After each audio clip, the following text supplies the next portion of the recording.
কেউ বলে মাথা থেকে আইডিয়া আসে, কিন্তু ভাই এখানে মাথা থেকে আসছে ডলার। আরে হ্যাঁ, আপনার মাথার চুল দিয়েই কয়েকটা দেশ কোটি কোটি টাকা কামাচ্ছে। চলুন দেখি কোন দেশ সবচেয়ে বেশি চুলওয়ালা ব্যবসার দ্বারা ধনী হয়ে উঠেছে। আপনি কি জানেন এই সংখ্যার প্রথমে কে আছে?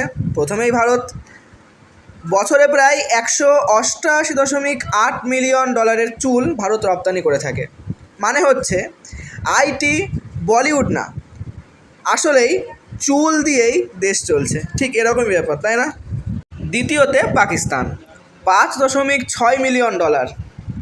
এখানে নাপিতরা শুধু দাড়ি কামায় না, দেশের অর্থনীতিও কামাচ্ছে এই চুল ব্যবসার দ্বারা।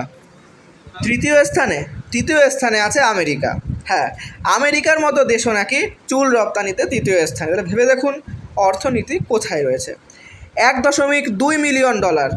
ওরা মনে হয় বলছে হেয়ার ইজ নিউ ওয়েল। এইবার আপনাদের সামনে গোল করতে আসছে ব্রাজিল। আরে হ্যাঁ, ঠিকই শুনেছেন, চতুর্থ স্থানে আছে ব্রাজিল। 819,000 ডলার। ফুটবলের পর এবার চুল দিয়ে ওরা গোল করছে। পঞ্চম ভিয়েতনাম, 811,000 ডলার। ওদের চুল বাজার এতই বড়, মনে হবে মাছের বাজারে ঢুকে গেছেন। তাহলে বুঝলেন তো, মাথার চুল শুধু নাপিতের দোকানে নয়, দেশের অর্থনীতিতেও অবদান রাখছে। আর অদ্ভুত মজার তথ্য পেতে লাইক, শেয়ার, সাবস্ক্রাইব করে ফেলুন আমাদের এই চ্যানেল রোমাঞ্চ পদার্থটিকে। ধন্যবাদ ভিডিওটি দেখার জন্য।